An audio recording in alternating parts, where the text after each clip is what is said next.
जो नेता ये भाषण दे रहे हैं वो अपने बच्चों को तो अमेरिका में पढ़ा रहे हैं और आपके बच्चों से यहाँ जुलूस में झंडा ढोवा रहे हैं। उन नेताओं को आपसे कम हम भी नहीं जानते हैं। मैं भी कहता हूँ और आप सबों को करनी चाहिए, क्योंकि आप एक शिक्षित व्यक्ति हैं, बिहार को बदलने की बात कर रहे हैं, इसका विरोध कहीं से नहीं है।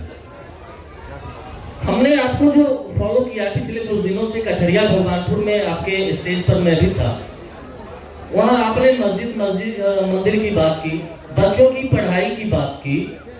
तो हमारा सवाल ये है कि दिल्ली में अन्ना जी के अनशन से केजरीवाल जी निकले, लोगों ने भरोसा किया, अपने बच्चों के लिए भी उन्होंने आशा लगाया होगा, तो क्या हो गया? आज दिल्ली की क्या स्थिति है? मुझे नहीं लगता है कि दिल्ली के लोगों की स्थिति बहुत पहले से बेहतर हो गई है। बहुत पुरानी सरकार को उखाड़ के केजरीवाल साहब ने फेंका। बिहार में आप कह रहे हैं हम लोग भरोसा करने के लिए तैयार हैं, हम आपके साथ रहेंगे, लेकिन इसकी क्या गारंटी है कि हमारे बच्चे आपके आने से बेहतर शिक्षा ले पाएंगे, बेहतर रोजगार मिल पाएगा? सर प्लीज एक मिनट, बस एक मिनट सर। दूसरी बात, हमें रोजगार चाहिए, हमारे बच्चों को शिक्षा चाहिए, हर चीज चाहिए। इसकी क्या गारंटी है कि आप के आने से हमारे बच्चों की स्थिति सुधर जाएगी? आप पर भरोसा क्यों करें? वही बात यही भी कह रहे हैं। इतनी देर से हम आपको यही कह रहे हैं कि भैया मेरे पर तो बिल्कुल भरोसा मत करो, मेरे पर भरोसा मत करो। 100 बार कहे, आपने कहा कि आपने हमारी सभा सुनी है पहले, तो वहां पर भी मैंने ये नहीं कहा होगा कि हम पर भरोसा करके हमको वोट दे दो, हम आएंगे तो सब ठीक कर देंगे। हम तो आपको बेसिक बात बता रहे हैं, आप वोट किसको दें ये आपका निर्णय है, लेकिन किस बात के लिए दें ये आपको बताया जा रहा है। आप सांस्कृतिक विरासत के लिए देना चाहते हैं, बिल्कुल दें, लेकिन साथ में अपने बच्चों के रोजगार की भी चिंता कर लें।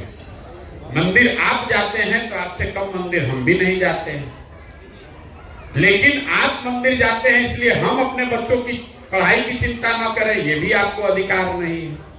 जैसे हमें अधिकार नहीं है कि आप अपनी सांस्कृतिक विरासत और शिक्षा दोनों को क्यों सोच रहे हैं। आप यही कह रहे हैं भाई आप पढ़ाई के बाद काहे कर रहे हैं, हम तो मंदिर पे देना चाहते हैं। सुन तो लो भाई, आपका सवाल हिंदी में उतना समझ आ गया। आपका ये निर्णय है कि आप सांस्कृतिक विरासत पर वोट देना चाहते हैं, मान लीजिए, मैं ये नहीं कह रहा आपका निर्णय, मान लीजिए हमारा निर्णय है, तो ये मेरा विचार है, लोकतंत्र है, आपकी स्वतंत्रता है। हमारा विचार है कि भैया सबसे ज्यादा जरूरी है कि तुम अपने और अपने बच्चों की पढ़ाई की पहले चिंता कर लो।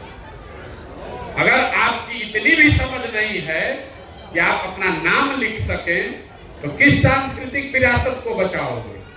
किस सांस्कृतिक विरासत में बताया गया है कि अपने बच्चों को अनपढ़ और मजदूर बना दे? ये बता दीजिए। हम जिस सांस्कृतिक विरासत की आप बात कर रहे हैं, इस सांस्कृतिक विरासत में ये बताया गया कि अपने बच्चों को पढ़ाओ नहीं, उनसे जुलूस में उनको घुमाओ, धर्म का रक्षक बनाने के नाम पर उनको मिलिटेंट बना दो।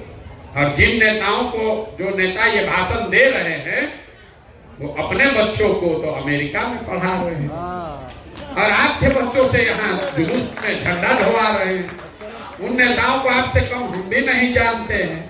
बात किसी के विरोध की नहीं है, बात बिहार के बच्चों की है।